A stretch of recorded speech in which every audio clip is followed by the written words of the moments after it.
Okay, guys. Scion Light Seliph is not finally here. He'll be here soon, but this is what he is. Now, real quick, Legion, what was your original guess? This. Really? Yeah. No, you said 41 attack. You said 17 speed.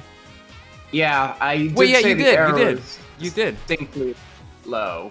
Like, this error was going to be very low because his stats were surprisingly easy. It was Yeah. perfect. Wow, actually, yeah. Anyways, a bit silly, but yeah, you actually did guess this completely right then. What the? Hey. Yeah. I can't believe Legion guessed this all right yesterday. This is like the second time, I think, when he got it completely right. I think he's been very close a bunch of times, but this is like second time where he's completely right. Woo. Okay, so at 162 BST, Seliph has 41 HP, 41 attack, 17 speed, 37 defense, 26 res. It's nice to see that discussion we had yesterday about Seliph was all accurate. Yeah. Good to know that it's... Didn't exactly have to change our thought process. Yup. So, he has a Super Bane. What? He has a Super Bane at HP, speed, and res. For real? Yep. This man's a triple Bane hero, and he can reach 13 speed. Yep. He Wow. is the second slowest. I think there's one in 16 speed with the Super Bane. Look, Seliph. Yeah. I don't know, how did you manage to get so slow? You're not even wearing, like, super heavy armor. Like, this is just flashy stuff. There is armor. Like, those pauldrons for sure weigh a lot, but, like, 13 speed for real? Yeah. I mean, Fallen Leon's slower, but that's about it. Maybe it's his horse that's slow. But he I'd does scale. have a super boon in attack at 41, so he can reach 45 base attack. What is that madness? Yep. It's insane. Honestly. It'd be 61 attack, 13 speed. Yeah, guys, there's absolutely nothing wrong with this hero. That's perfectly normal, perfectly alright. That's so stupid. 67 attack effectively with Virtuous Tear Fang, and it's a effectively Desperation double in enemy phase. Mm-hmm. Okay, Plus so 43 defense and 35 res. without a doubt, Seliph could probably crush a lot of enemies without ever needing to get into his special killing. So it's actually really good that his attack is so high. Mm-hmm. Yeah, 61 times 2. He doesn't, yeah, that's right. He doesn't have extra attack, though. Oh, he does, actually. No, he does. Technically does. He does. Because, for those who forgot, his Divine Tire Fang would drop your opponent's Virtuous. attack. Virtuous. Yeah, you're... God damn it, I messed it up. Virtuous Tire Fang would drop his opponent's attack and defense by 6. Yep.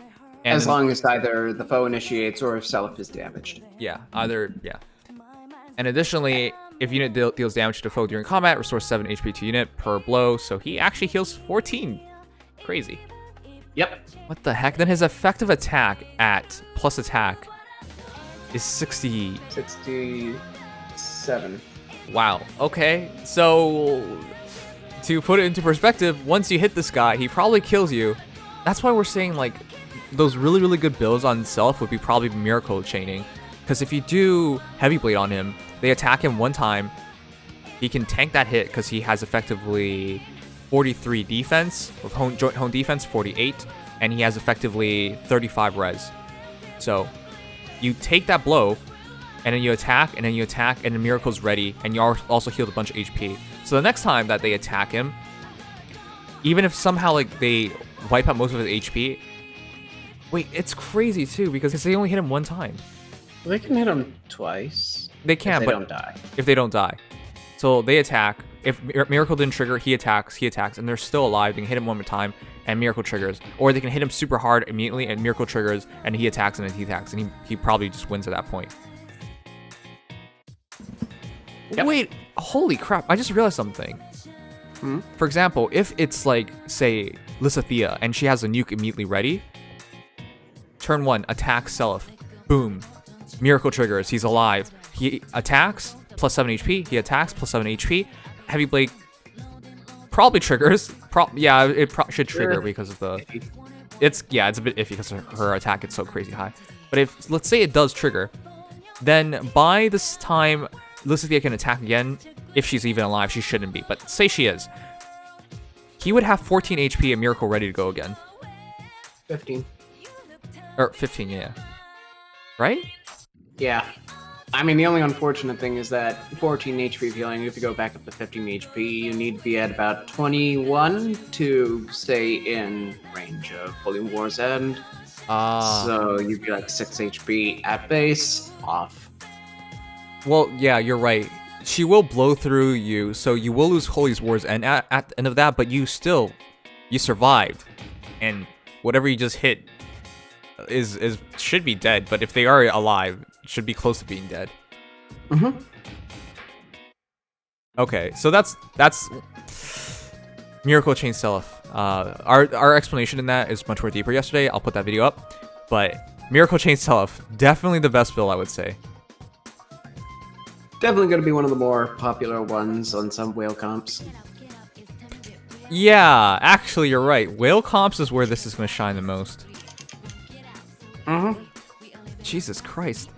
Hey, how many of you guys have actually fought like Miracle looping heroes? I don't think I have. They're Except for incredibly Seliph. rare. Right. They're incredibly rare. And Seliph usually goes Vengeance anyways, but I think I've seen it one time. But yeah, Seliph works kind of because of his weapon. So, okay, with that said, this is another option, which is funny. Wow, both Seliphs can Miracle Chain. Fair enough. And they've both screwed past 50%. They're both screwed past 50%. Also true. Alright, but really quickly, the rest of the kit is, of course, well, the entire kit is Virtuous Tire Thing, Ignis, Distant Counter, Holy War's End, and Joint Home Defense. And Holy War's End is if your unit's HP is over 50%, and foe initiates combat, unit makes a guaranteed follow-up attack before foe can counterattack, aka they attack, he attacks, and if they're still alive, then they can attack. But that's pretty damn good. Yep.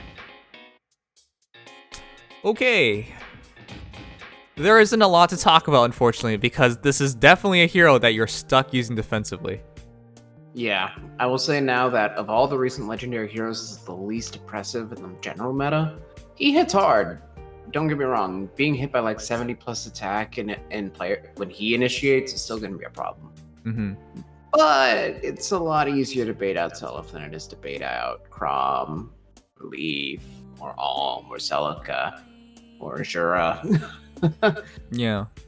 So I think that he's a fantastic tool for anybody using him, and he's going to be present in a lot of whale comps just because of scoring. But I also think that, fantastic though he may be, he's going to be the least oppressive of the meta, and thus you'll probably see him a lot less. To be honest, yeah, I'm starting. As excited as I was like yesterday about him, I do think this is really just for fans of him, because I don't see a lot of whales deploying this guy. Just because, again, as you mentioned, if you bait Seliph, Virtuous Typhing doesn't even work because he'll be at 100% HP. He's attacking. Distant Counter doesn't add to anything. Holy War's End is only for when you're being attacked. So all he has is what? Joint Home Defense? Like, this man with 17 speed, even if he hits like a 61 on you, you're probably going to tank it. So he's actually not very scary if used controlled by the AI. There could be situations, I expect, where whales will build him to be scary. Like maybe attack speed push 4 with, like, I don't know, raising attack speed on Seal, plus 10 plus speed, something like that. That might get some level of usage in Upper Arena, but reasonably, I don't think he's going to make much of a splash as far as oppression. I just think that he's a tool that's going to be used in a lot of content sweeping. And a lot of either raids or arena sweeping. Yeah, I agree. I think it's mostly for content sweeping, which, by the way, I think he'll be magnificent in that. Only just because reason to go for Seliph is for people who haven't made an Earth Season team yet. Oh yeah, he is also a pristine option for Earth Season team. Like if The you're best. yeah, actually, he could probably just wipe out entire teams by himself, or pretty damn close to it. Very solid chance of it. You might.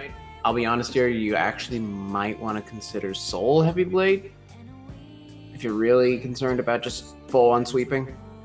Because then, if you think about it, you get attacked, you're 2 cooldown, attack, 0, heal.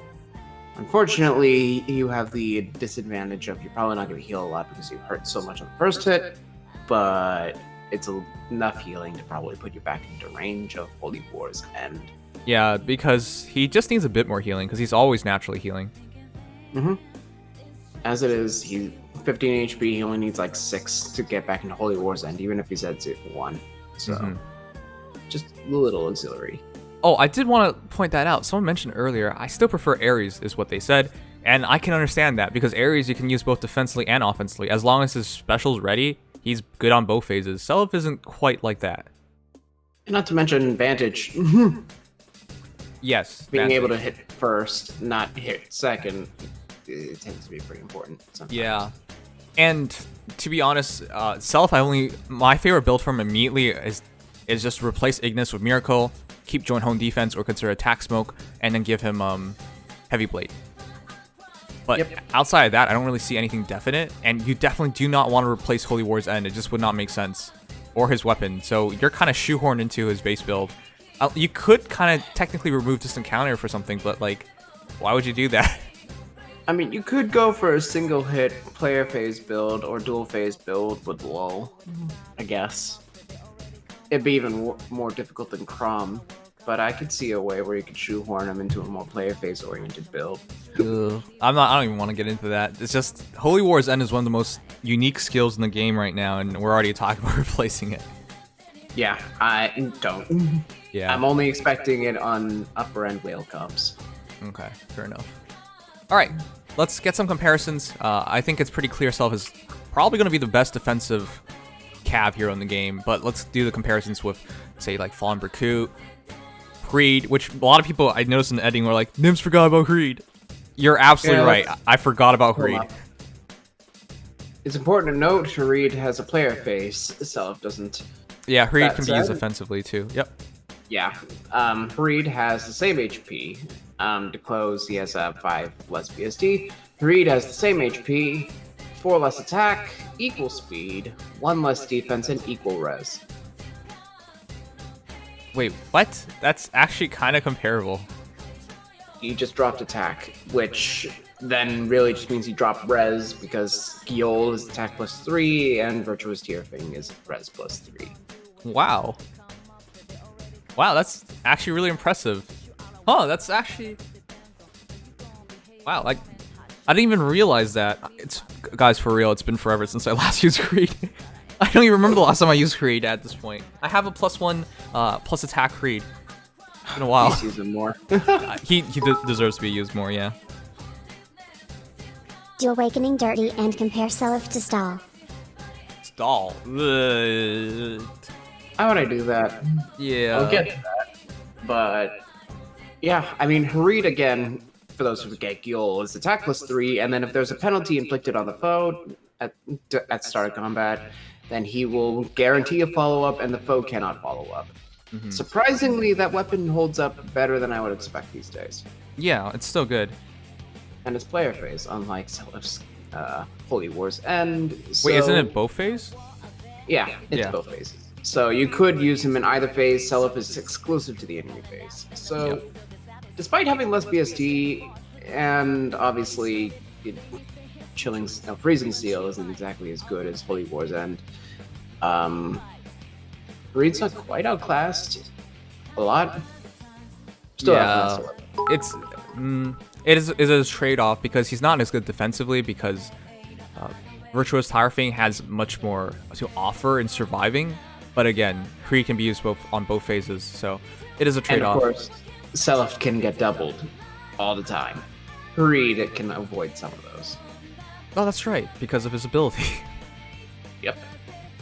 That's interesting. Wow, Creed. Okay, I should use Creed more. You've convinced me. All right, Yeah. what else is there? Okay, I'll just murder Stall real quick. Sure. Stall, to preface, has 8 less BST. Ew. He has 4 more HP, 10 less attack, 9 more speed, 7 less defense, and 4 less res. 7 less defense, 4 less res. And Wow. 10 less attack. Well, congrats. You have speed, not like you really make much use of it. Yay. Enemy face quadding much. I always thought that was so weird. Why do they do it like that? I mean, I think it's good to have an enemy face brave weapon, but 31 attack. Yeah, that's okay. Well, at least you guys know that's incredibly disappointing. Though, to be honest, I don't even know anyone who uses Stall. I don't either. So, I don't even... Okay, well, to the one Stall fan out there, I already apologized, so that's fine. Okay, Sorry. Sorry, that's Stall. I think the best defensive Cav he was competing against, though, is, of course, Fallen Berkut. Right. As far as stat distribution goes, I agree. Fallen Berkut has 5 less BSD, 1 less HP, 6 less attack, equal speed, 2 less defense, and 4 more res. I would Wow. use Sully. If her etch wasn't so completely garbage and Faye not like this. What? Sully's and Stall are virtually identical. They're just, like, different colors. No, Sully has like 6 less attack, or 5 less attack than Stall. Oh, wait, isn't that worse then? Much. Okay. Alright. Yeah, Fallen Berkut actually is kind of comparable. That increased res actually does make him a better tank. I mean, Offense. Granted, Crit Mill doesn't have a stat buff. Virtuous Tearfing does. But on the other hand, Berkut doesn't get double. On the other hand, Berkut also has his DC in the weapon, which opens up his A slot. So you can actually keep up, I would say. Yeah, I think Berkut's definitely still in a pretty solid position, although if you're looking for a pure range counter, there's always the argument of other pure range counters like Paul and Leon. But if you're looking for something closer to Seliph as far as dual phasing, dual range goes, Berkut's still pretty salvageable. Yeah, because if you think about it, with Seliph's B skill, the idea is they attack, he attacks, if they still live, they attack. Whereas with Fallen Berkut is, they attack, Fallen Berkut attacks, that's it. Yep, and he can still have his A slot, which means that Berkut has a very distinct advantage of guard. Yep. I've seen, for example, we've seen Bracing Stance Berkut. That is a monster. Bracing Stance or Mirror Stance, both can be used fantastically. Yep. Mirror Stance, if anything, closes the gap the most with Seliph. Yep, so, yeah, nice to see he doesn't just override Fallen Berkut. Though Seliph has this, of course, the Miracle Chain, which is really, really cool. But in general play, I don't think the Miracle Chain is necessary, and Berkut would just keep up. I mean, the main thing is Berkut does 20 damage to an ally if he gets it. Well, that's a good and bad thing, so I would argue that's debatable or moot. I mean, and then there's also the fact if you don't have an ally nearby, there's just no distant counter at all. Okay, well that shouldn't really happen. He's not being used offensively. Hope not, but at the same time, flexibility is nice with Seliph. Okay, sure. Alright, so Fallen Berkut I think is his biggest adversary in terms of defensive calves. In terms of red defensive calves, the only guy left I can think of is literally Xander. I will also bring up Conrad. Oh yeah, Conrad, but he's blue, but yeah, you're right. No, Valentine's Oh wait, Conrad. Valentine Conrad. Yeah, fair enough. Xander, to preface, has 8 less PSD. He has 3 more HP, 9 less attack, 7 more speed, equal defense, and 9 less rest. Wait, Xander has equal defense for real? Xander had the highest defense of all cavalry for a while. Wow. For a long, long while. Okay. In fact, he still technically does, if I'm not mistaken. Yeah, he does. Well, unfortunately, Xander's pretty dead because just with that kind of comparison. Here's the thing: Xander's speed has more speed, but it's not enough to make a difference. In fact, it's actually being wasteful. And then when you consider the res and the attack, it's pretty much over. It's still weird that Xander only has 32 attack. He should have just dropped that speed, but it was a different generation, man. It's not even right to say it like that anymore. He's also free. He's also free, yeah. Rough times. Rough times, indeed. As for Valentine's Conrad, same BST. Conrad has 2 less HP, 9 less attack, 6 more speed, 4 less defense, but 9 more res. 9 more res. Wow. Actually, he's an overall better tank. Better res tank. Defense tank is variable because it's 2 less HP. Oh wait, you're right. Also, defense. and also self-healing. You're right. Actually, yeah. Yeah. I'm pretty sure Conrad has the... Wow, he actually is not close to the highest res. Nope. Second highest res of cavalry. Just to put into perspective. Okay. People want Sword Heart for some reason. What? I mean, they're both enemy phase brave weapons in effect. Sword Heart, to preface, 5 less BST. He has 1 less HP, 6 less attack, 6 more speed, 6 less defense, and 2 more res. 2 more res for real. Okay, that's interesting. Not that it matters, because Seliph will make up for it easily with his weapon, but that's still I do interesting. find it funny that Reinhardt has 6 more speed. Yeah. Huh. I don't even know how they do stats in this game anymore. I mean, it goes down by 5, I guess, but I guess nobody would pay attention to Reinhardt's speed. Alright. But yeah. I think that would be your comparisons, guys. To sure. summarize, I think Seliph, very good defensive cav. Probably tied for best, if not the best, depending on how you view things with Fall and Recruit. Worthwhile, definitely for Seliph fans, and I think this is a respectable hero for Seliph fans. Like, you guys waited long enough for pristine art, great skills, and a great package of a hero, but yeah, for the general player, I'm not sure. Wouldn't say this is necessary. Unless you don't have a sweeper yet. Unless you don't have a sweep. That's interesting. Yeah, I guess this would work as a sweeper. Keep in mind, he will be very useful in Allegiance battles because he's a good sweeper for AB, and he's, of course, a pair-up, so you just need one. Just need one, yep. So yeah, Seliph I can definitely suggest for that. Just for the sake of people, Seliph. Oh, sure. Okay, so Seliph came out a long time ago. He has 5 less PST. Seliph, the original, has 6 more HP, 7 less attack, 7 more speed, 7 less defense, and 4 less res. I thought you were gonna say 7 again, because you've been saying a lot of 7s, but yeah. I wish. Man, they're so different.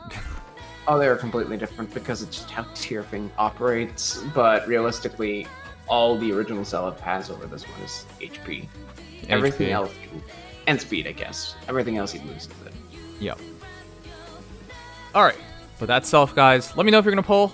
I think he's worthwhile, but to be honest, even if it's not for Seliph, the banner's still worthwhile because Legendary Crom's there. And Mirabilis is sharing, so if you're like me and you actually Spark pulled for not Mirabilis, then this might be your opportunity. Wait, you Spike? What? I really wanted it, I don't know. Oh, did you get Mirabilis? No. What? Okay. I got Sari. Alright, but we'll see how I do in a moment, guys. But yeah, that is Seliph. I'm looking forward to it.